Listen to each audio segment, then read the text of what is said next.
journalist's name was Cora. She was 26 years old, and she had the kind of energy that made older people tired just watching her walk into a room. She had found Velarath through 3 layers of dead-end referrals. A dock worker named Pete who drank too much and talked more than he should have, and a 6-hour transit ride on a cargo hauler that smelled like engine grease, and something she decided not to investigate further. She sat across from him now in his clinic on Harvin Moon, a border rock that nobody visited unless they were running towards something or away from it, and most of the people she had met in the transit bay were clearly the second kind. She had her recording device on the table between them, small and unobtrusive, the kind of device that people forget is there after the first 10 minutes, and then say things they had not planned to say. He looked at it the way you look at a spider you have not yet decided whether to kill. She said she wanted his stories. She had heard he had 5 worth telling. She had heard this specifically from Pete the dock worker, who had served 2 rotations in a coalition sector where Velarath had been stationed, and who, after his 3rd drink, had described the Keth Soren veteran in terms that made Cora take the 6-hour hauler ride without much hesitation. Pete had said, "He is the only person I have ever met who seems genuinely afraid of humans." And Pete had said it, not like it was a joke. Velarath did not say yes. He did not say no. He poured something amber into a cup that had seen better decades, set it down, and looked at the ceiling like the answer might be written up there in a language he had not yet been taught. The clinic was small. Everything in it was functional, and nothing in it was comfortable, in a way that suggested anyone had tried to make it comfortable. The chairs were medical chairs, designed for examination purposes. The walls were bare composite material. The one window looked out over the loading dock, and whatever was happening on the loading dock, which tonight was a fuel exchange being conducted by 2 workers, who had the posture of people doing a job they had done many hundreds of times, and would do many hundreds more, without particular interest in the fact of it. Velarath had chosen this place, this particular moon, this particular view. She had thought about this on the hauler ride. She had decided it was the kind of view you chose when you wanted to be reminded that the universe continued to function without requiring anything specific from you. She had also thought, on the hauler ride, about what Pete had said after his 3rd drink. He had said, "The thing about Velarath is that he does not seem afraid in the way that people are afraid when they have seen something that could hurt them. He seems afraid in the way that people are afraid when they have seen something that changed what they thought the world was. Those are different kinds of afraid. The second kind is the kind you do not really recover from. You just learn to live alongside it." Pete had said this and then stared at his drink for a while and not elaborated. She had thought about that on the hauler. She was thinking about it now. He was a Keth Soren. 4 limbs, chromatic skin that shifted through greens and pale golds depending on his internal state. A sensory receptor crest along the ridge of his skull that moved the way a cat's ears moved when something in the room changed, though he would have been deeply offended by that comparison if she had said it aloud. He had 3 wars behind him, 12 separate engagements documented in official records, and a number of others that were not, for reasons that a military career of sufficient length sometimes produces. He had been decorated 4 times by the Keth Soren Authority, and court-martialed once, and the court-martial was the thing he was proudest of, though he had never said that to anyone before tonight, and was not entirely certain he would say it tonight either.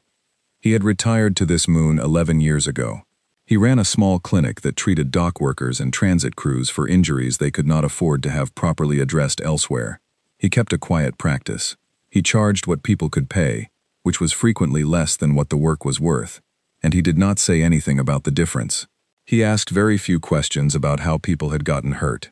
He kept his own hours and his own counsel, and he drank something amber from a cup that had seen better decades, and he was, by most available measures, done with the wider galaxy. The wider galaxy had sent Cora anyway. She was still looking at him with the specific patience of someone who has traveled 6 hours on a hauler that smelled like that, and is not leaving without something to show for it. He appreciated the patience. He had been interviewed before, and most interviewers either pushed too early or were so careful about not pushing that they created a silence that demanded filling, which was its own form of pressure. This one just sat. He found this unusually tolerable. He set his cup down. He looked at the recording device. He let out a long breath through his nose, which for a Keth Soren was the equivalent of several more conventional gestures combined into one. He said he would tell her about a blockade. 22 years ago. a colony at the outer edge of what the Keth Soren considered their operational zone, though the colony's population had never agreed with that characterization, and in fact would have found the word operational, applied to their home, significantly offensive. They had been established there for 4 generations. 4 generations is long enough for a place to develop the specific density of occupation that cannot be measured in resource terms or strategic terms. The colony had names for the seasonal weather patterns. They had cemeteries where the family names went back far enough to have their own grammar, the grammar of grief that develops when people have been burying each other in the same ground long enough that the ground knows them. They had disagreements about local history that had been ongoing for 2 generations and showed no sign of resolving. That kind of colony, the kind that does not think of itself as a colony, because the word implies a temporary relationship with a place, and their relationship with that place was not temporary. The Keth Soren fleet that arrived to enforce trade compliance numbered 47 vessels. He paused there. He asked Cora to write the number down, not in her notebook. He asked her to look at it, to see it as a number rather than just read it. 47 vessels. Every ship in that formation was superior in firepower to anything the colony could position in its own defense. Superior in shielding capacity, superior in crew count, and in available support systems. 300 years of operations exactly like this one had refined the Keth Soren doctrine to something approaching inevitability. 6 days, that was how long it took. Day 1, you demonstrated what you had. Days 2 and 3, you opened negotiations and let the demonstration do most of the conversational work. Days 4 and 5, you enforced the terms of whatever compliance had been reached. Day 6, you logged the outcome and moved on to the next assignment. Clean, documented, repeatable. The galaxy was full of things that needed to be kept in alignment, and this was one of the systems for keeping them there. He had been assigned as a junior tactical observer for this particular operation. He was 31 years old. He had completed his military training at the top of his evaluation cohort. He was considered, by the people who made assessments of young military officers, to be someone with a clear and promising path ahead of him. He thought he understood what war was. The human fleet that had been positioned to defend the colony consisted of 1 ship. He said it again. Not for dramatic effect, he told Cora. He said it again, because the first time she had written it in her notebook and not looked up, and he needed her to look up. The number required being held in the attention, not just recorded. 1 ship. He told her they laughed when the sensor array confirmed it. He said this without defensiveness and without requesting sympathy about it. They laughed because the mathematics required it. Not cruelty in it, he added quickly, and then paused and revised slightly. Mostly not cruelty. Mostly the laughter of people who have calculated and know what the calculation produces. 1 against 47 is not a tactical engagement. It is an outcome that has already resolved itself in mathematics, and is simply waiting for the physical universe to catch up. The laughter was the sound of people who understood this. The human ship did not appear to have consulted the mathematics. He told Cora that he spent some time afterward, in the weeks and months that followed, trying to determine whether the human commanders had simply not understood the mathematics, or whether they had understood them and made a different calculation. He had access, eventually, to some of the communication records from that ship in the hours before engagement. Reading them was part of the post-incident analysis that the Keth Soren Authority conducted. The records suggested that the crew understood the mathematics very well. There were communications that demonstrated clear awareness of the numerical disadvantage. There were communications that showed careful, detailed tactical planning for engagement against a force 47 times their size. This troubled him more than ignorance would have. Ignorance was a framework he could work with. Ignorance meant they did not know what they were facing, and therefore could not factor it correctly into their decision. That was a failure of information. He understood failures of information. They happened. You addressed them by improving the information available. These 11 people had the information.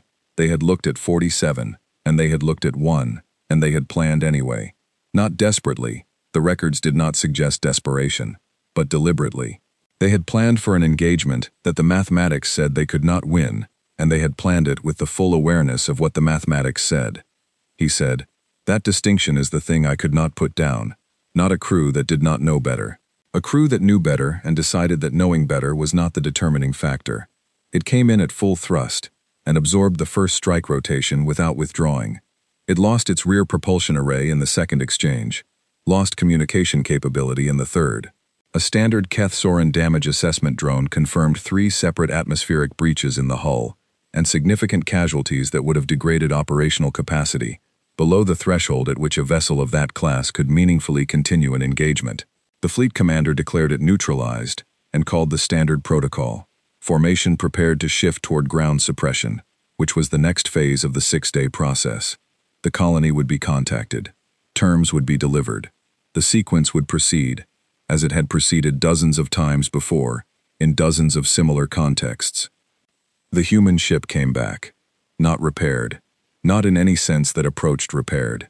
It was trailing hull plating the way a coat trails when it has been half torn from a person in a physical confrontation, the material hanging at angles it was not designed for. It was venting atmosphere from all 3 confirmed breach points in visible streams that caught the light from the nearby star in ways that were, he admitted, almost beautiful if you did not think about what you were looking at. One of its remaining engines was producing a sound that the monitoring systems registered as something structurally wrong, not a mechanical difficulty but a material failure in progress. The sound of a thing continuing to do what it was built to do past the point where the substance it was made of could continue to cooperate with the intention. It came back at full thrust, direct heading, no deviation, into the center of the Keth Soren formation, and not randomly into the center. He understood this later, after the analysis, not randomly. Velarath stopped talking. He was looking at the wall on the far side of the clinic, not at Cora, not at his cup. The specific texture of the wall, which was unpainted composite material, that he had looked at many times, and which offered nothing back. He said, "The word I used in my official report that day is the same word I am going to use with you now. The word is hesitation." 47 warships hesitated. He asked Cora to underline that. He waited to confirm she had done it. 7 seconds of hesitation inside a formed fleet is not a small thing. 7 seconds is long enough for 3 separate captains to begin independent evasive action without coordinating with each other first, which means 3 ships choosing 3 different vectors that have not accounted for each other, which means a formation fracture, which in a tightly grouped formation of 47 produces the next chain of consequences with a logic as clean as mathematics. 2 collisions from the fracture. The larger of those 2 collisions triggered an emergency drive shutdown on the fleet's most heavily armed vessel, because the emergency system, designed to prevent precisely this kind of unplanned contact, activated 400 milliseconds too slow to prevent the contact, and engaged instead as a response to it. The human ship used those 7 seconds the way an experienced surgeon uses 7 seconds. Not frantic, not desperate. 1 heading, 1 target, chosen before the 7 seconds began. Not the largest ship in the Keth Soren formation. The command ship specifically, which required someone aboard the human vessel to have studied the formation, identified the command vessel from a list that did not announce itself, and made the targeting decision while also managing 3 atmospheric breaches and significant casualties, and 1 failing engine. Someone made that call. Blockade broken. Colony survived. Human ship, gone. He picked up his cup. He did not offer Cora any from it. She had not touched the cup he had poured for her when she arrived, so he did not consider this a particular discourtesy. She asked, could she ask about the crew? He said she could try. She asked, were they heroes? His crest went flat, completely flat, the chromatic shifting in it fading out into something uniform and pale, the way color leaves a face when something fundamental has shifted inside the person wearing it. He stayed quiet long enough that Cora stopped expecting a direct answer to that specific question and began forming a different one. He said, the recovery team that reached the wreck found what remained of the crew at their stations. All 11 of them. They had not evacuated. They had not moved from the positions they would have occupied during active navigation of a vessel at full operational thrust. Every console in the bridge section still had power running to it, drawing from a reserve that should not have still been functioning given the extent of the damage. Every set of hands was positioned where it would have been if orders were still coming, and still being carried out. He stopped. He said, I have 17 distinct words for courage in my language. Each one is specific to a particular form of the thing, not synonyms, not rough equivalents. 17 separate concepts that exist because 17 separate forms of courage have been observed and named over the long history of Keth Soren experience. The courage of someone who is afraid and acts anyway. The courage of someone who sees the cost clearly and pays it without looking away. The courage of someone in a role that asks for daily risk rather than singular heroic acts. The courage that is a quality of character rather than a response to a moment. 17 words, each one earned through observation. He said, I went through all 17. He said, none of them fit what those 11 people did. Not individually, not combined, not in any arrangement I could construct from the 17 available concepts. He had checked. He had spent most of the year after that operation returning to the problem, going through the vocabulary the way you go through a toolbox for a specific instrument, lifting each tool and testing it against the fastener you are working with, and setting it aside when it does not fit, and eventually arriving at the conclusion that the instrument does not exist in the toolbox and has not been manufactured yet, which leaves you with two options: give up or build the instrument yourself. He had been working on building it for 22 years and had not finished. Cora asked, what does it feel like to not have a word for something you have witnessed? He looked at her. His crest moved through a color she had not seen from him in the time they had been talking, something between gold and a pale ash green that did not settle into either of its component parts. He said, it feels like standing in front of a door, knowing there is something on the other side of it, not having the right key, and also not being certain that the key is a shape that has been manufactured anywhere in any language you have access to. He picked up his cup and drank from it. He said, the next story is about 12 minutes. Do you want it? She said yes. He nodded, looked at the wall again, and began. The planet was called Drava Station by most of the people who worked and moved through it, though that name had started as a logistics designation and acquired its permanence the way names acquire permanence in places that have been through enough. The people who actually lived there had their own name for it, which the coalition forces operating in the sector never bothered to learn correctly. And he mentioned this, not as a minor complaint, but as a way of noting that this was the specific kind of thing that accumulated over time into something that mattered. A communications relay sat on a ridgeline above the main population area, positioned there by geography, in the way that important things are sometimes positioned by geography as if the landscape itself had an opinion about strategy. Whoever held the ridgeline controlled what information moved through the sector, which meant the ridgeline was the sector in all the ways that actually counted when you got down to what prolonged conflict is fundamentally about. The Keth Soren Allied forces needed the relay held for 12 minutes. This was the number that had come down from the orbital support planning team after running the repositioning calculations 3 separate times to confirm it. 12 minutes for the support array to complete its movement, recalibrate its targeting parameters, and establish confirmed coverage on the sector. After 12 minutes, the relay was secondary. Before 12 minutes, the relay was everything. The force approaching to take it numbered close to 300. Well-equipped, experienced in this particular terrain because they had been operating in this sector long enough to have developed the tactical fluency that only comes from repetition, from walking the same ground enough times that your body knows the footing before your mind has to think about it. They had a clean advance vector and they had operational momentum, which in ground engagements functions as a force multiplier that does not appear on standard resource assessment documents but operates on outcomes with the reliability of anything that does. The unit assigned to hold the relay against them consisted of 30 humans. He said this without decoration. He had learned, over the course of a long career, that certain things contain their own gravity and do not require you to apply additional force to them. You state the numbers clearly, and you allow whoever is listening to feel the weight of them at their own pace. He had been assigned as a coalition observer to this engagement. He was 44 years old by then. The years had given him a precise internal sense of what specific numerical relationships meant in specific tactical contexts.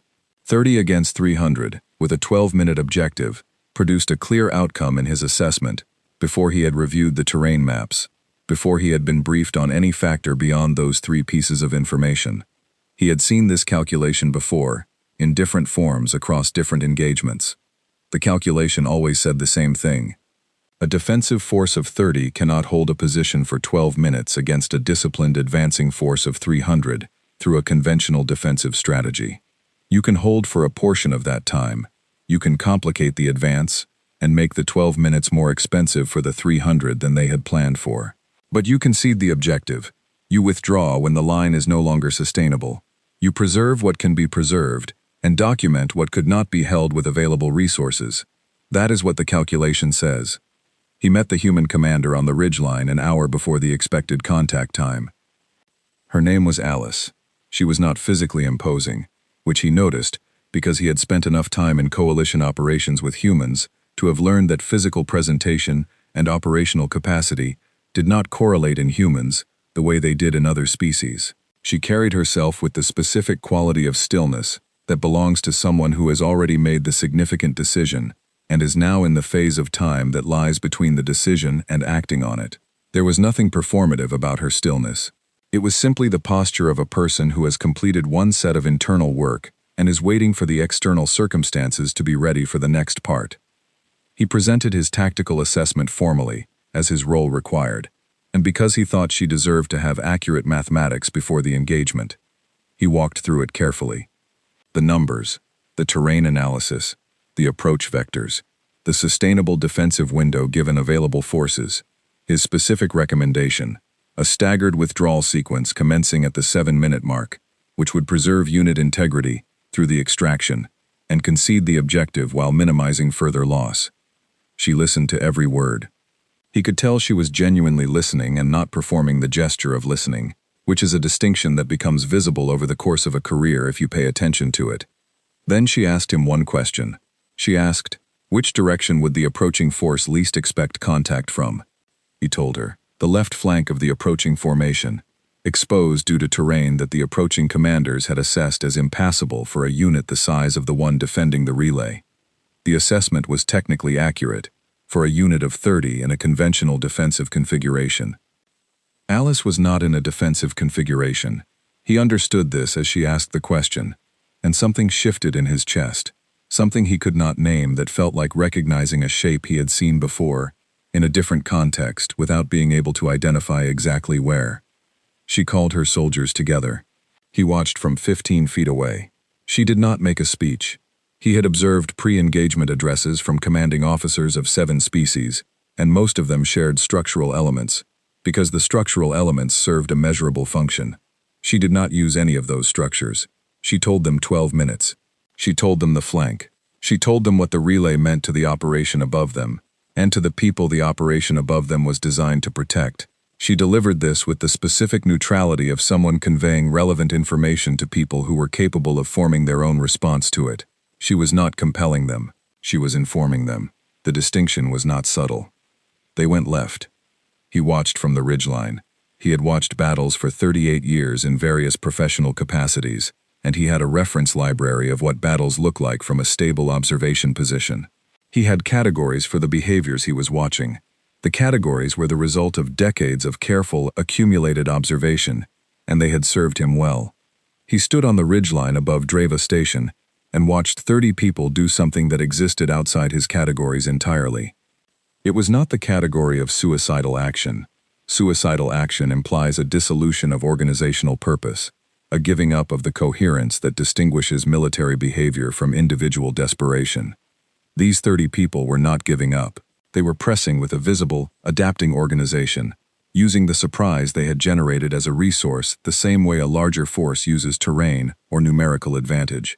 They were spending themselves with full awareness of the spending, at a rate they had determined in advance, and were holding to with discipline. They were not being consumed by the engagement. They were managing it. He watched from the ridgeline, and he tried to apply his categories to what he was seeing, and he kept failing to find the right one. Not reckless. That was the first category he eliminated. Reckless behavior has a visible quality, a dissolution of the patterns that indicate purposeful action, a loss of coherence at the level of individual decision-making. What he was watching had no dissolution. It was organized. It was adapting. When the 300 adjusted, the 30 adjusted. When a gap appeared in the 300's response, because the 300 were still solving the problem of where the 30 had come from, and what the 30 believed they were doing, the 30 used the gap with the specificity of people who had been watching for exactly that kind of gap, and had prepared for how to move when it appeared. Not desperate. That was the second category he eliminated. Desperation has its own signature, the signature of decision-making, that has exhausted its other options, and is now simply spending what remains. Desperation moves in one direction.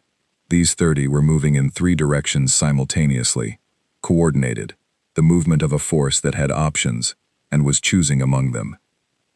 Not selfless sacrifice in the conventional sense. He had seen sacrifice. Sacrifice has a quality of giving up, of completing one form of presence in the world in order to enable something else. What he was watching did not have that quality. These 30 were not giving up. They were insisting. They were insisting on being present at the highest possible volume, insisting on mattering in the specific way that 30 can matter to 300 if 300 has not prepared for it, insisting that the mathematics was not the final word on what was possible here, on this ridgeline, with these people, for these 12 minutes. He did not have a category for insistence as a military strategy. He had categories for fortitude, and for discipline, and for tactical creativity, and for unit cohesion under pressure. He did not have a category for the thing that looked like all of those combined into something that exceeded all of them, something that appeared to be running on a fuel he had not encountered before. The confusion this created in 300 soldiers who had been moving with the confidence of a force that knew what the mathematics said cannot be overstated. 300 does not expect 30 to come from the impossible direction. 300 does not expect 30 to press. 300 has a model of how this works, and the model has stopped being accurate, and 300 has to update the model in real time, which takes time, and in the time it takes, 12 minutes is happening. 12 minutes came and went. Orbital support repositioned. Coverage locked. Relay secured. 17 of the 30 came back to the ridgeline. Alice was one of them. She had a field dressing on her left upper arm that she had applied to herself at some point during the engagement. Functional and not clean.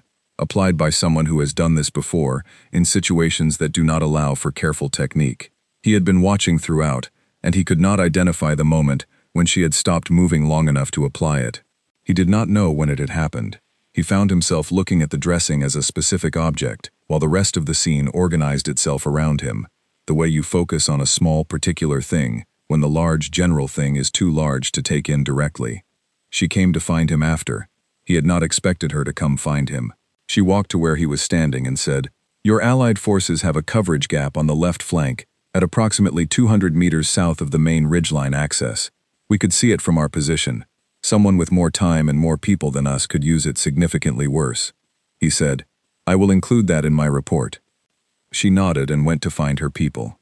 He stood in the place she had been standing and understood, slowly, the way large things are understood when they arrive during the processing of smaller things that surround them, that he was going to be thinking about this engagement for a very long time. He told Cora the thing that he had told no one else in 23 years. The thing was not the tactical execution, not the precision of the flank approach, not the operational outcome, which was the thing that appeared in the official record, and the thing that subsequent analysts discussed when this engagement was referenced. The thing was the 17 who came back laughing. He said it slowly because he wanted her to hear it accurately, not hear the word and move past it, hear the specific thing the word was describing, laughing. Not the loose, trembling release of people who have moved through more stress than their bodies were designed to carry and need somewhere for it to go. Not laughter that has a sob moving underneath it, ready to break through if you apply the slightest pressure. Full laughter. 17 people talking over each other, multiple conversations running simultaneously, some of them describing specific moments from the engagement to each other, with their hands involved in the description, some of them already doing physical reenactments of things that had happened during the 40-some minutes since they had gone left, and 13 of their people were somewhere behind them, on terrain they had just moved through and would not be coming back from. The grief was present. He was clear about this and did not want Cora to misread what he was saying. He could see it. It appeared in the specific way certain members of the 17 went briefly quiet in the middle of a sentence, catching on something, a name or a specific memory of what someone had been doing in the last minutes before they were gone, and then returning to the surface and continuing. The grief was not hidden. It was not cancelled. It existed alongside the laughter in a way he had not previously observed, like two rivers in the same valley that have their own banks and their own current and do not merge into each other, even when they are close enough that you could stand in one and touch the other. He said, "I have observed soldiers from many species process losses after difficult engagements. The forms are different. The expressions are different. The rituals are different, but the underlying structure is consistent across every species I have observed. Loss arrives. It takes up space.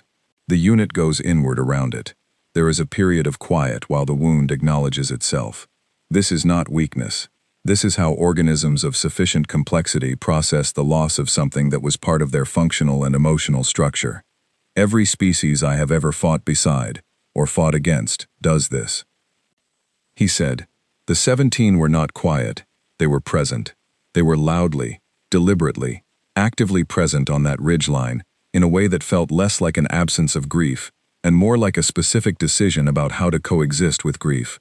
How to be fully alive in the same space as grief, without being consumed by the grief, he said. I have been trying to describe this for 23 years, and the closest I have come is this. They were being alive at full volume for the 13 people who were not going to be able to do it anymore. Not for each other, not for the people watching, for the 13, specifically for the 13. He said, I did not have a category for that. He refilled his cup. He told Cora her next question could wait. He needed to look at the ceiling for a moment. She let him.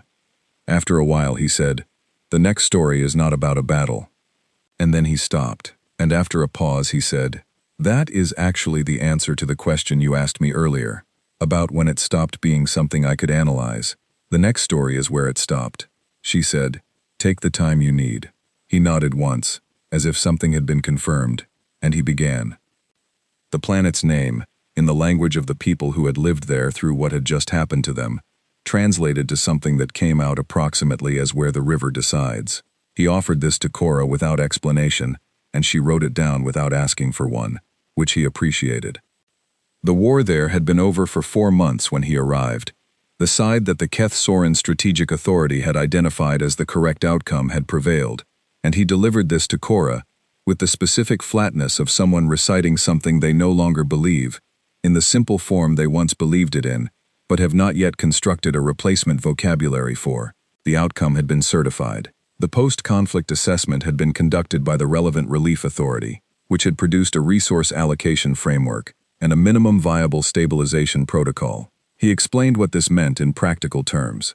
It meant that the relief authority had determined the smallest intervention that could be described as intervention, and then designed a framework around it, and moved on to the next place that needed the same document. He said this without particular bitterness, because bitterness had a flavor that suggested surprise, and he had stopped being surprised by this kind of thing many years before. What the assessment had described accurately was a civilian population that had lost nearly everything that kept people alive through a certain kind of winter. Infrastructure gone. Medical supply networks severed at multiple points. Agricultural stores largely destroyed or inaccessible. A cold season approaching in under 60 days that the surviving population, reduced significantly as it was, could not survive without substantial external support that exceeded what the minimum viable stabilization protocol was designed to provide. A human relief unit arrived 3 days after the assessment team had completed its work and departed. They were not assigned to this planet. He said this clearly, and wanted Cora to understand the specific nature of what the words "not assigned" meant in the context of how military organizations operated. The unit had been in transit between operational assignments, rerouted through this sector as a logistics adjustment in their travel path. Their operational window was closed. They had been running consecutive active operations for 11 weeks, which by any reasonable reckoning of what organisms need to continue functioning, put them at or past the threshold where additional demand should not be placed on them without a recovery period. By every doctrine and resource management framework he had ever studied, they were entitled to pass through this sector, note the conditions in a filed transit report, and continue on to their reassignment destination. That was what the framework called for, and the framework existed for rational reasons. They stayed. He had not been working with them directly. He was there as part of the authorized relief authority, which meant he was operating inside a formal structure, while the human unit was operating outside any formal structure entirely. They had no standing. They had no assigned role. They had resources that were technically allocated elsewhere. He observed them the way you observe neighbors through a fence between properties.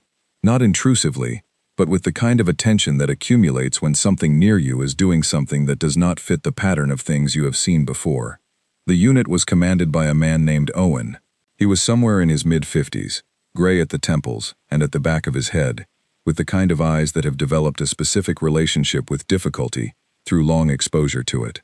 Not hardened eyes. That was not the right word.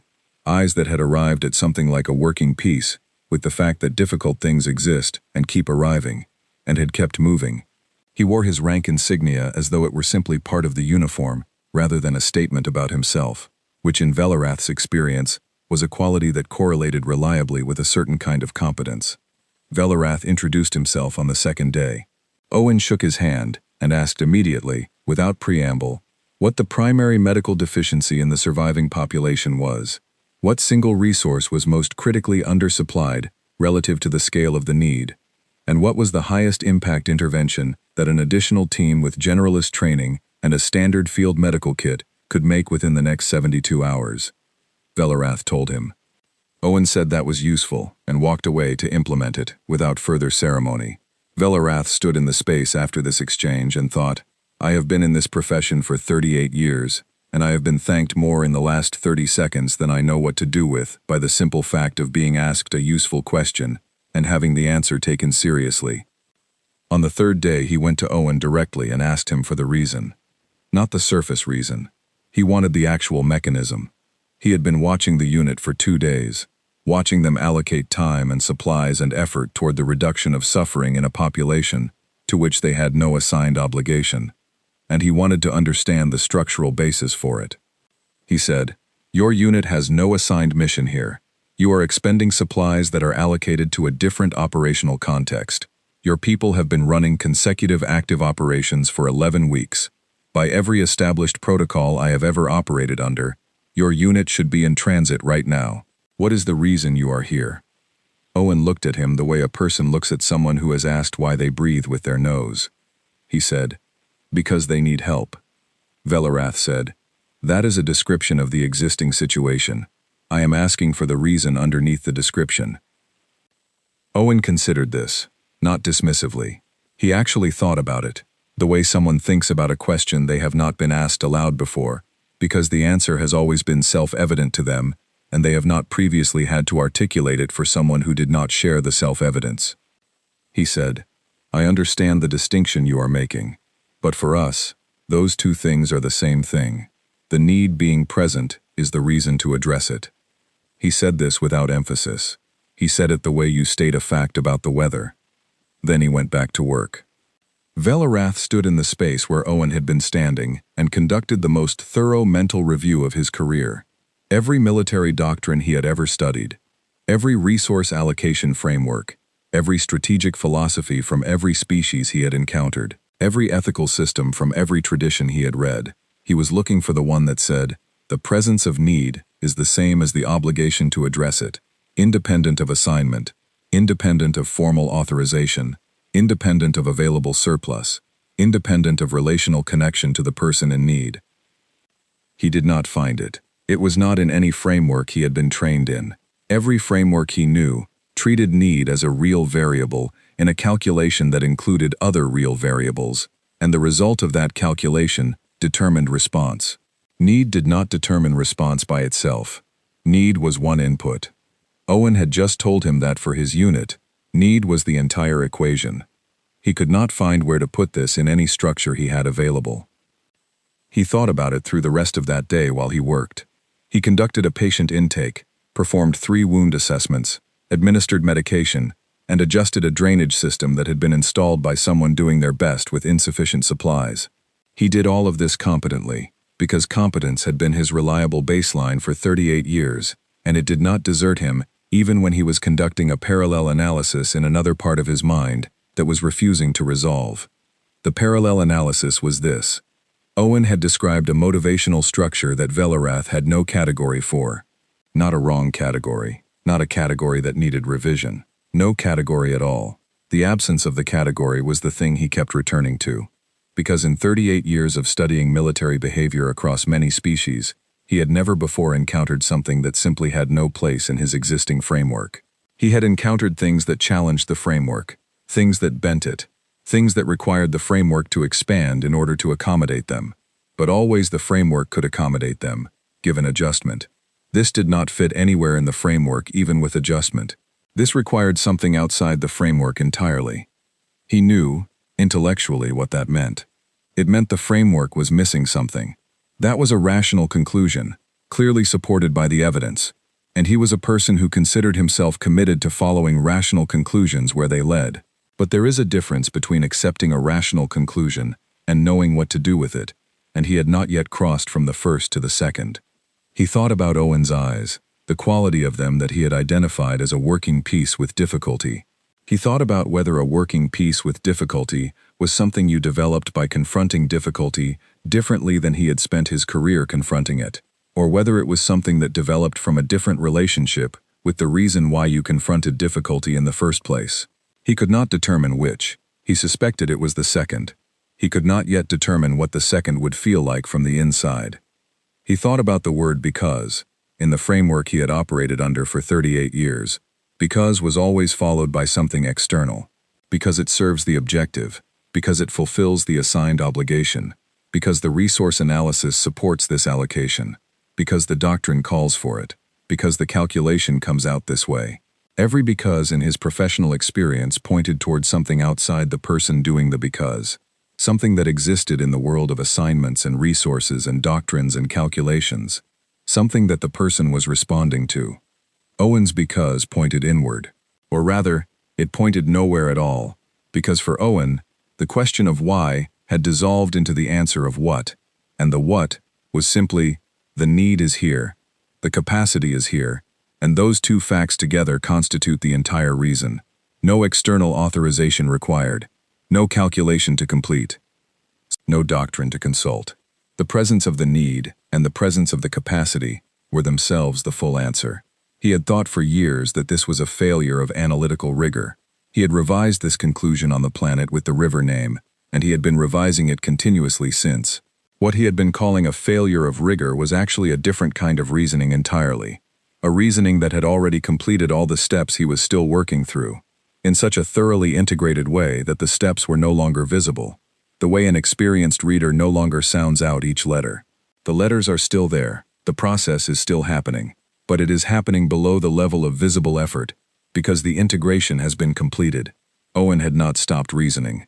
He had reasoned himself into something that looked, from the outside, like not reasoning at all. It looked like immediate response. And it was immediate.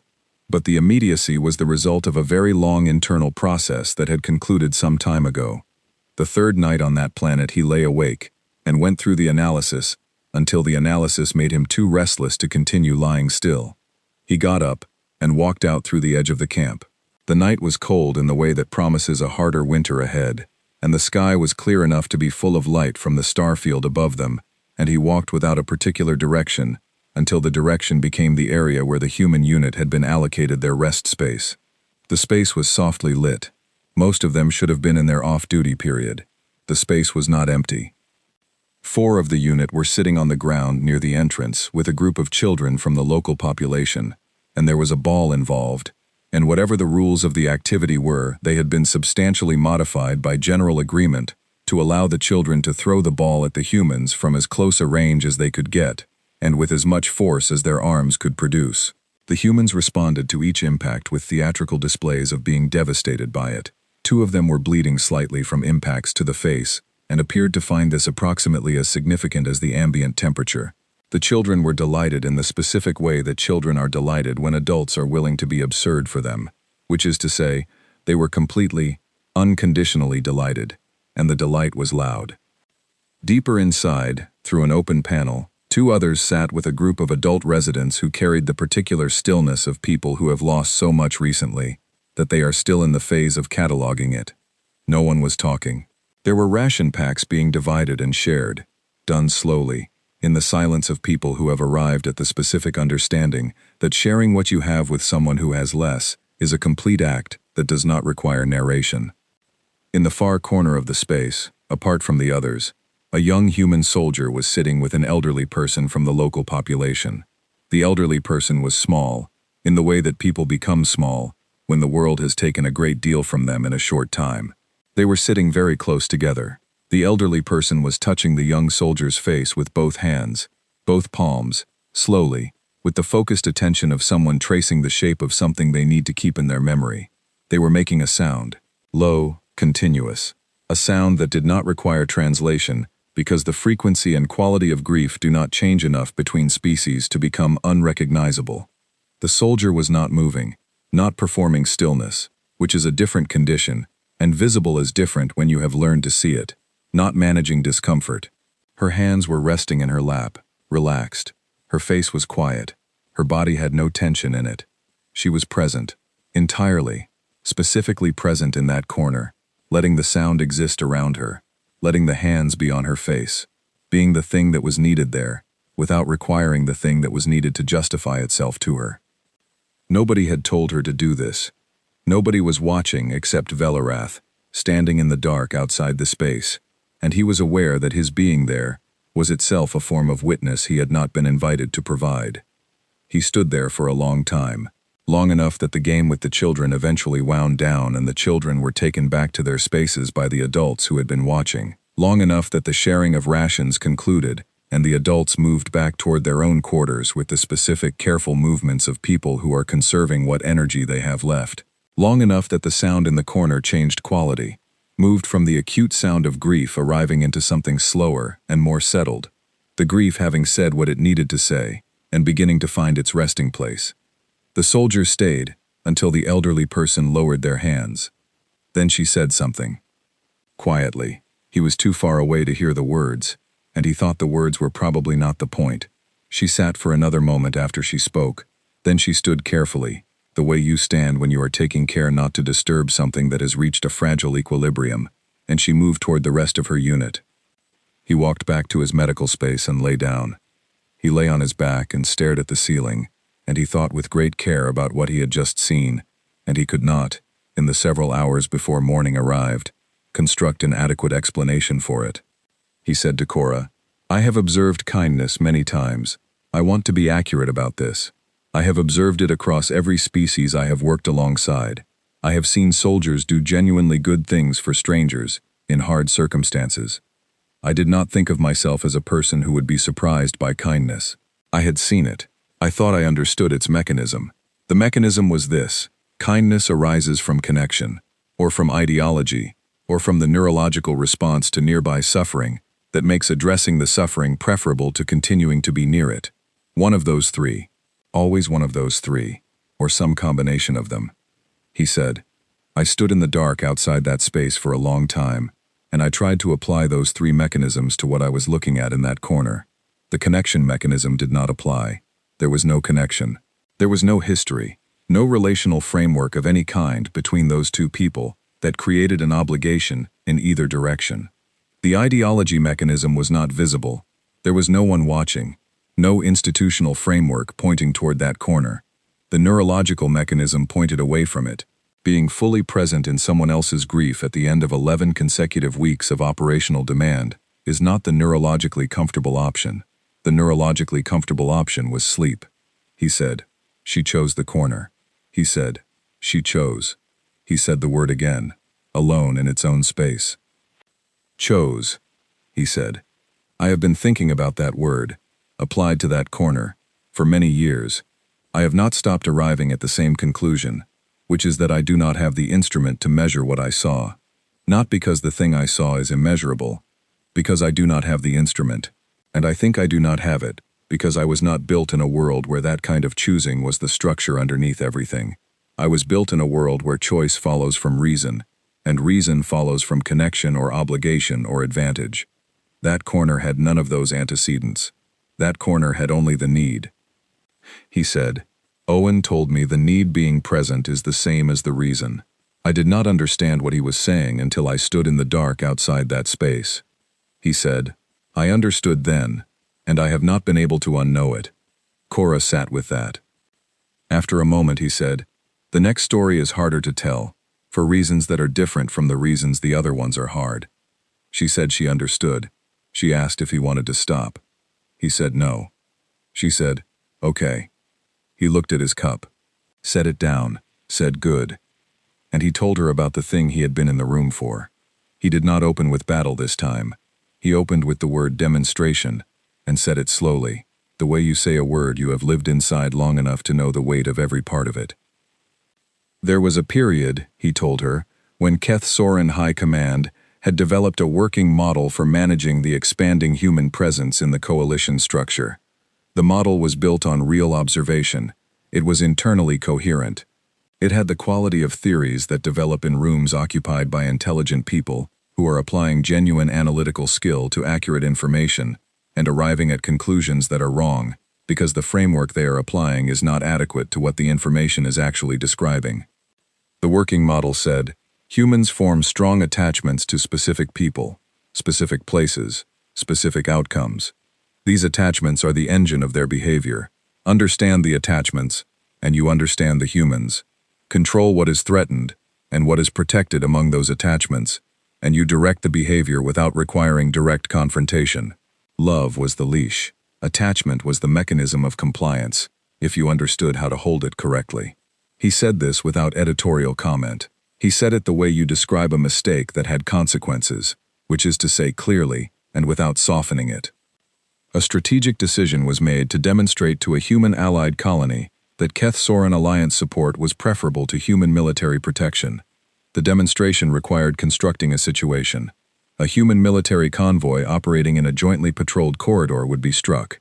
The strike would be designed to appear to originate from a third party, a known actor in the sector, with an existing contentious relationship with the humans, and a complicated enough history that misattribution would be plausible, perhaps even obvious, to people looking for a quick answer. The design was clean. The intended outcome was a managed shift in the human colony's alliance orientation that would improve Keth Soren positioning in an ongoing trade negotiation by approximately 11%. The planners considered this a proportional return. He had been in the room when the plan was presented for review and approval. He said this. He said it plainly and let it sit. He said, "I was not the architect of the plan. I want to be precise about that, because precision is what I can offer you, even when other things are limited. I was a mid-level coalition advisor. My role in that room was observation and analysis. I was not among those with formal approval authority." He said, "I did not object." He said it again, without hurrying past it. He said, "I did not object." The operation ran. The convoy was struck. The casualties were significantly higher than the planners had projected, which he mentioned specifically, and specifically did not offer as mitigation, because it was not mitigation. The third-party framing was implemented. The Keth Soren Authority waited for the expected response. Confusion, blame assignment to the third party, the humans leaning harder into the alliance relationship out of the contrast between the uncertainty and the protection the alliance offered. 72 hours later, the human ambassador to the conclave requested an emergency session. He had read the record of that session enough times that he could reproduce significant portions from memory, which was a thing his memory had done without consulting him. The ambassador presented documentation of the convoy attack, not general accusations, and not diplomatic insinuation. Documentation with physical precision. Secondary source sensor logs from positions the Keth Soren planners had not accounted for. Forensic material analysis of the strike site. Movement pattern reconstruction. A communications pattern analysis covering the sector during the operation window that created a timeline inconsistent with third-party involvement, and consistent with something else, something specific. The documentation was more thorough than anything the Keth Soren Intelligence Division had produced on the same event. They had planned it, and the humans had documented it better than the planners had documented their own plan. The ambassador said, "We do not want a war. We want accountability. Give us accountability, and this ends here." Keth Soren High Command received this statement and read it as weakness. The phrase "we do not want a war" was interpreted as an indication of the outer limit of human willingness to pursue the matter. The attachment model reasserted itself. They valued stability. They valued avoiding a larger conflict. The attachment to not having a war would contain the response. The theory predicted this. He was in the room for that analysis. He did not object to that conclusion either. He said this with the same absence of adjustment that he had used to say the first not object. He said, "I need to be accurate. I chose not to object in both rooms. There is a difference between being unable to object and choosing not to, and I have spent a significant amount of time making sure I am not telling myself the wrong version of what happened." What came next was 19 days. Not a war.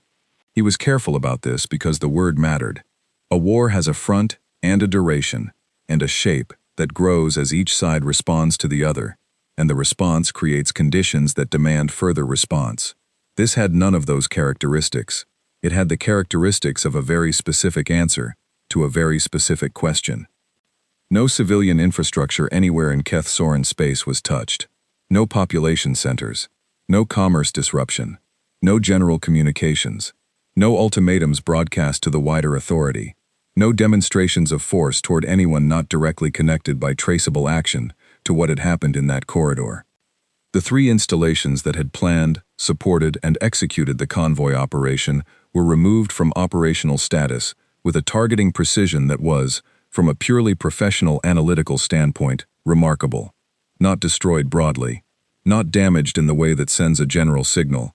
Removed specifically, surgically, in a way that left every adjacent installation operational, and demonstrated that the precision of the removal was not a limitation of capability, but a choice about scope.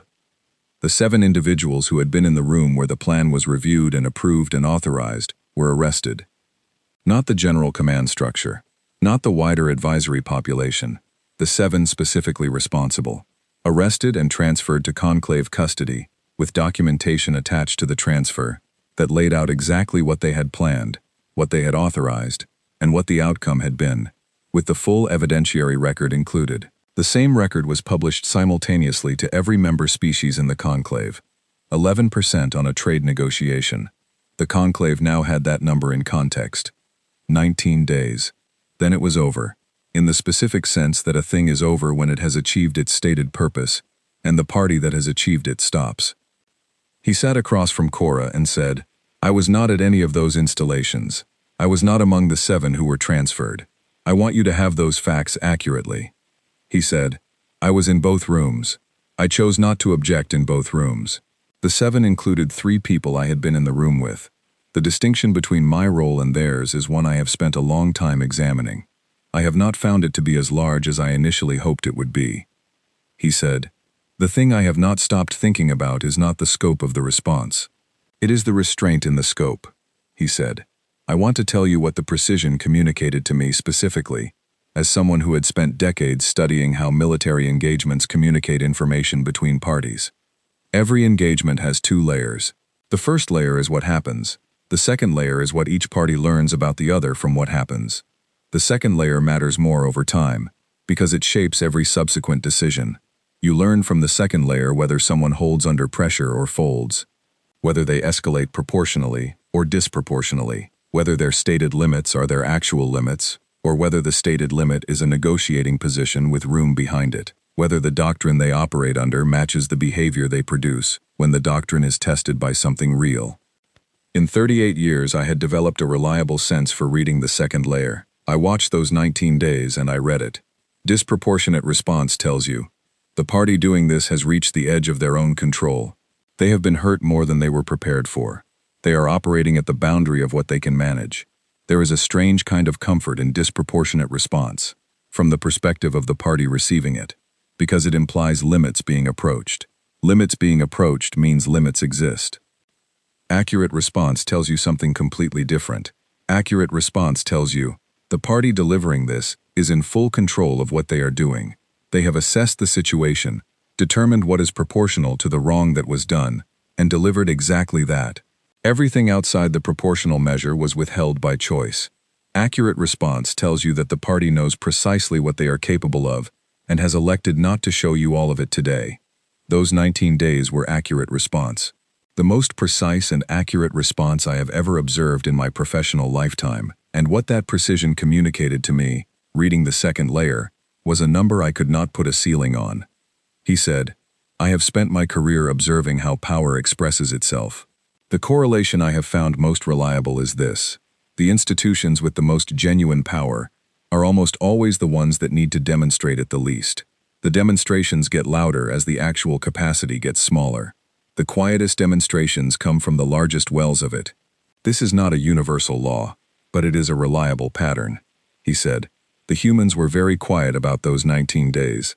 No announcements, no rhetoric, no triumphant communications. They published the record and they stopped. They went back to whatever they had been doing." He said, "What the quiet said, more clearly than any declaration could have said it, was this: we had access to something significantly larger than what you are looking at. What you are looking at is the amount we determined was proportional. We measured it out. We chose this amount. He said, I have understood from studying military history that the most frightening communication one party can send to another is not about what they did, it is about what they chose not to do. Because the choice not to do implies awareness of the option, and awareness of the option implies the option exists. He said, I have not slept fully through a night since those 19 days. Not in the way I slept before them. I wake somewhere in the middle and I lie there, and I think about proportion, and about what the measuring of it implies about the thing being measured. He was at the window again. He did not remember standing up. He said, the fifth story is the oldest one, and I think it is the one that contains all the others. She said, I know. He came back to the chair and sat down, and told her about Tessivore. She was Keth Soren, and 209 years old. At that age, in his species, a person has lived long enough that the living itself has become its own form of knowledge, a kind of accumulated understanding that is not available at shorter durations, not because younger people lack intelligence, but because certain things can only be learned through the accumulation of time spent in proximity to events that unfold slowly. Tessivore had this quality in the specific, recognizable form that he had only encountered in two other people of comparable age. They seemed to have developed a different relationship with urgency than everyone around them, not because they were slow, but because they had enough history to know which things were urgent, and which things only felt that way. She had spent the first 160 years of her long life in diplomatic service.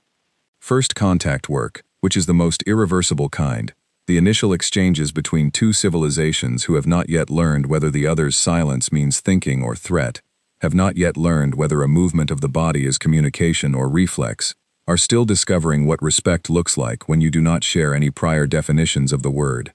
She had done 6 of these, 6 species, 6 first contacts. 6 times, she had sat in a room with people who were entirely other, and learned to be present in a way that left the room open. She had not led the human first contact. She had been present for the early exchanges, the first trade conversations when neither side had understood the scale of what the other was about to become. Then she had retired, cultivated her garden, received visitors with an unhurried formality that made you feel your visit was expected and welcome. Velarath went to see her 20 years ago, in the middle period of his career, when coalition assignments had begun requiring him to understand frameworks beyond his own doctrine. He went for historical grounding. She was the nearest thing to a primary source on early human contact that was accessible. She fed him when he arrived. He mentioned this to Cora as a fact that was small, and not small at all. She always fed visitors. She thought it was discourteous to ask someone to think on an empty stomach. They sat in her garden. He tried to describe it and gave up and said only that the things she cultivated had a smell that he had never encountered before that visit or after it, and that the garden was organized in a way that looked like it had organized itself, and that both of these things remained true in his memory, with a clarity that most things from 20 years ago did not. He asked his official questions first. She answered them with precision and detail drawn from direct observation, and from the accumulated analysis of a person who had been paying close attention to the right things for a very long time. She described human military organization not in terms of its hierarchy, which was the framework most Keth Soren analysts applied first, because it was the framework that mapped most cleanly onto familiar structures, but in terms of its internal cohesion. She said, "The hierarchy matters less than you will be tempted to believe. What matters is the relationship each person has to the people beside them, and to the thing they believe they are present to protect. The hierarchy tells you the official structure. The relationships tell you the actual load-bearing structure. In humans, these are often substantially different from each other, and if you do your analysis based on the official structure, you are modeling something that does not correspond accurately to how decisions are made and how effort is applied when circumstances become genuinely difficult." He had written this down. He had categorized it as an observation about command inefficiency, about a species that had not yet fully rationalized its chain of authority. He had been wrong about the category. What she was describing was not inefficiency. She was describing a distributed load-bearing network that was harder to disrupt than a centralized hierarchy, because you could not remove one node and collapse the structure. The relationships ran laterally, as well as vertically. The capacity to carry weight was shared in ways that did not appear in any official documentation. He had not understood this at the time. He understood it after watching 30 people make a decision on a ridgeline that no single point of formal command had been present to authorize. They had not needed authorization. The relationship between them and the thing they were there to protect was sufficient. The thing they loved was load-bearing. The love was the structure. He had held correct information and used it to reach wrong conclusions, which was a specific kind of failure that he still found instructive as a lesson about what frameworks can and cannot do when the thing being analyzed operates on a different basis than the framework was built to understand. At the end of the official questions, he asked the informal one, the one underneath all the others. He asked it in the casual tone of someone who expects the answer to confirm something they already believe. He asked, "Are they dangerous?" HFY set down the small, precise tool she had been using on the nearest section of the garden. Set it down with care, the way you put down something that costs more than it looks like it costs. She looked at him with the expression of a teacher looking at a student who is confident and not quite wrong enough to correct simply, and not quite right enough to leave alone. She said, "They love things." He waited.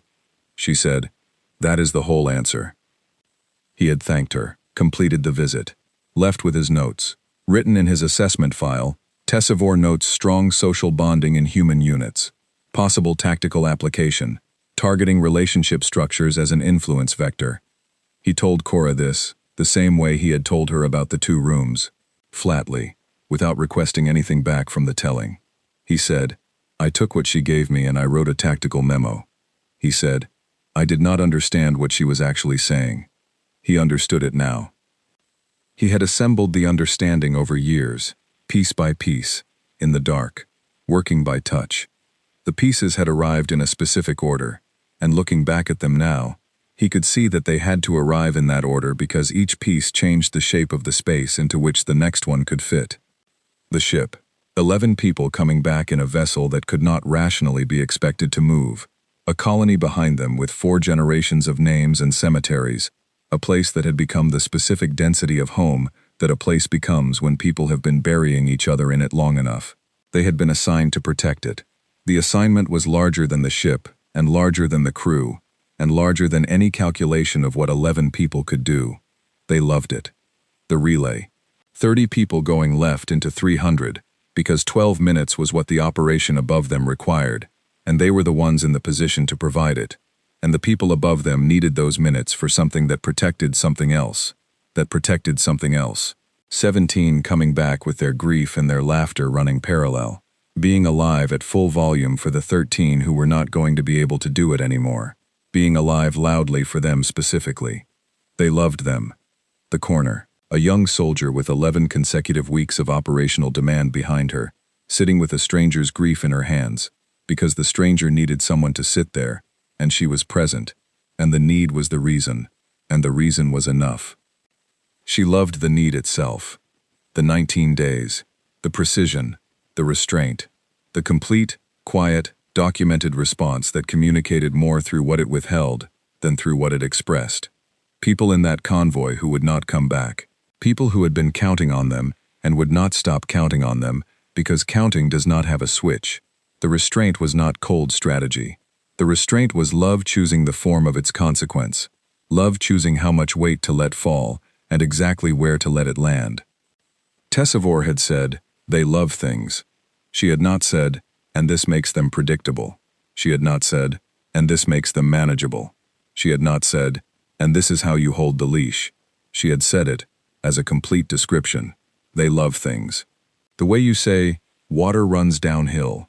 The way you say something that is simply true and does not require a following clause to be complete.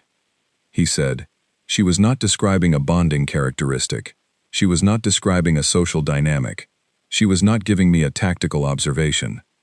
He said, she was describing an engine. He said, I mean this as precisely as I can say it. An engine is a system that converts one form of energy into another form of energy. The conversion is not limited by the mechanism of the engine, but by the fuel available to it. The engine does not have a ceiling built into its design. The ceiling is wherever the fuel runs out. He said, What humans run on does not appear to have a ceiling I have ever observed. He said, the ship that came back, the 30 who went left, the corner with the river name planet, the 19 days. These are all the same mechanism, the same engine, running on the same fuel. The fuel is the thing that is loved. The engine converts it into whatever form the situation requires. There is no ceiling on the conversion. There is only the size of what was loved. And from everything I have observed, there is also no ceiling on the size of what they are capable of loving. He stopped. The room was quiet. Outside the clinic, the docking bay continued its perpetual low motion. Loading. Transit. The small machinery of a place where people were between other places and had the particular focused energy of people who have somewhere to be next. He said. HFY saw this in the first conversations. Before the scale of it was visible. She saw it the way you see a river's current, before the river has shown you everything it carries. She saw it, and she tried to hand it to me in 4 words, because 4 words was what she had determined I could receive in that garden on that afternoon, given who I was at the time. He said, she was right about the 4 words. That was exactly what I could receive. I just received it wrong. He said, she died 12 years ago. I received the family notification on a 3-day transit delay. I sat with it for 3 more days. Then I wrote a message to her family. I told them she had tried to give me something important, and that I had been insufficient to receive it correctly at the time, and that I had spent the years since working toward being adequate to it. I told them she was the most genuinely observant person I had ever been in a room with, including rooms that held people who believed that description applied to themselves. He said, I do not know if that was the right message to send. I have thought about it several times since, and I have not reached certainty. He said, I think the response she deserved was to receive what she gave me correctly in the first place, 20 years ago, and to spend the intervening time accordingly. I did not do that. I cannot undo not doing it. I have found that this is true of most of the things in the 5 stories I have told you tonight, which is itself a kind of answer to something, though I am not entirely certain what question it answers. He stood, not dramatically, the way someone stands when they have been sitting with something heavy, and the standing is not relief but simply a different way of holding it. He went to the window. He stood with his back to Cora and the recording device and looked out at the docking bay, where a cargo hauler was in the final stages of its pre-departure sequence, and a crew member was going through a checklist with the specific combination of routine attention and genuine care that people bring to things that matter, and have also been done many times.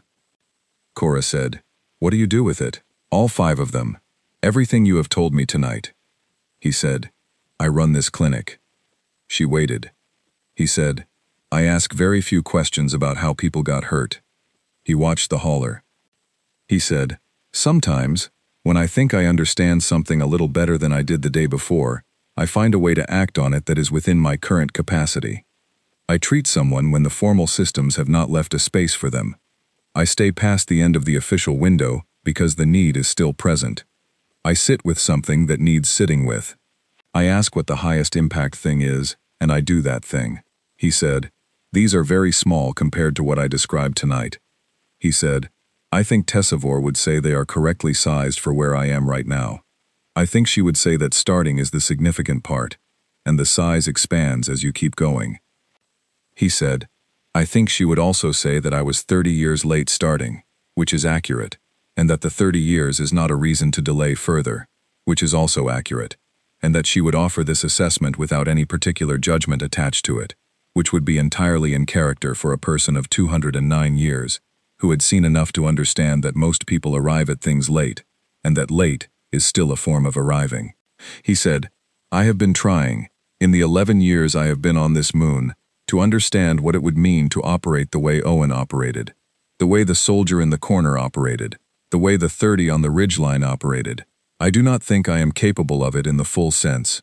I think the full sense requires something that is either developed from very early or not developed at all, a relationship to the world that is built into the structure of how you approach things before you have a career's worth of frameworks making the structure rigid. I started with the frameworks. I do not think I can take them out. They are part of the load-bearing system now, but I think there is a partial version available to me, a version in which I use the frameworks as tools, which is what they were designed to be, rather than as the complete description of the world, which is what I allowed them to become. The difference between a framework as a tool and a framework as the complete description of the world is the difference between this helps me understand part of what I am looking at, and this is everything there is to understand about what I am looking at. I had the second. I am working toward the first. The clinic is part of that work. It is not dramatic work. It does not have the shape of the 5 stories I told you tonight. But I think Tessivore would recognize the mechanism underneath it, even in this small form. She was very good at recognizing mechanisms. Outside, the cargo hauler completed its preparation sequence. The docking clamps released with the particular resonance that moves through composite material floors and walls and finds you wherever you are standing. The hauler pulled away from the dock with the low, committed sound of something large choosing to move, and then moved across the viewport, and then was gone past the edge of the frame, and then gone entirely into the dark beyond the station lights. Velarath watched the space where it had been for a moment after it was gone. He said, not to Cora, not to the room, not to anything in particular that he could name. She was right. About all of it. Cora turned off the recording device. She sat in the quiet that followed the click of it. She picked up her notebook and pen and put them in her bag. She stood up. She said, "Thank you for the time." He said, "Take care of yourself out there." She said she would try. She left through the clinic door, and he listened to her footsteps go down the corridor, and then be absorbed by the ambient sound of Harvin Moon, which was the sound of a place that moved things and people from one location to another location, and asked very few questions about what they were carrying, or what had happened to them before they arrived. He stayed at the window. He stood there for a while. The docking bay outside went through its cycles without consulting him about them. A crew finished loading a second hauler, and the hauler pulled away. Another crew began pre-departure checks on a vessel docked 3 positions down. The 2 workers who had been doing the fuel exchange finished their work and walked off in different directions without saying anything to each other, which is the particular silence of people who have worked together long enough that the task does not require narration between them. He was thinking about something Cora had not asked him. She had asked good questions. She had asked better questions than most people who had tried to ask him things over the course of the last 11 years. But there was one she had not asked, and he had been sitting with it since before she arrived. He had been sitting with it in various forms for most of his time on this moon. The question was, do you think humans know what they are? His partial answer, developed over 11 years of quiet consideration, was this. He thought that humans knew, at the individual level, what they loved and what they would do for the things they loved. This knowing was very immediate, very specific. It did not require analysis or articulation. It operated the way a structural element operates in a building. It does not need to know it is load-bearing in order to be load-bearing. What he was less certain about was whether they understood that the individual and immediate knowing, present in all of them and applied to all the different things each of them loved, produced something larger than any of them, something with the character of the engine that Tessivore had named. He thought they might be inside it in a way that made the overall shape invisible to them, the way a person standing inside a very large structure cannot see the full shape of the structure from inside it. He thought Tessivore had been standing outside it from the very beginning. He thought she had been trying to show him the shape. He thought he had been standing too close to see it. He thought about 11 people at their stations. He thought about 17 people laughing on a ridgeline, with 13 people gone from the world behind them. He thought about a corner on a planet with a river name, and a sound, and 2 hands on a face. He thought about 19 quiet days, and what the quiet said about the size of what it was containing.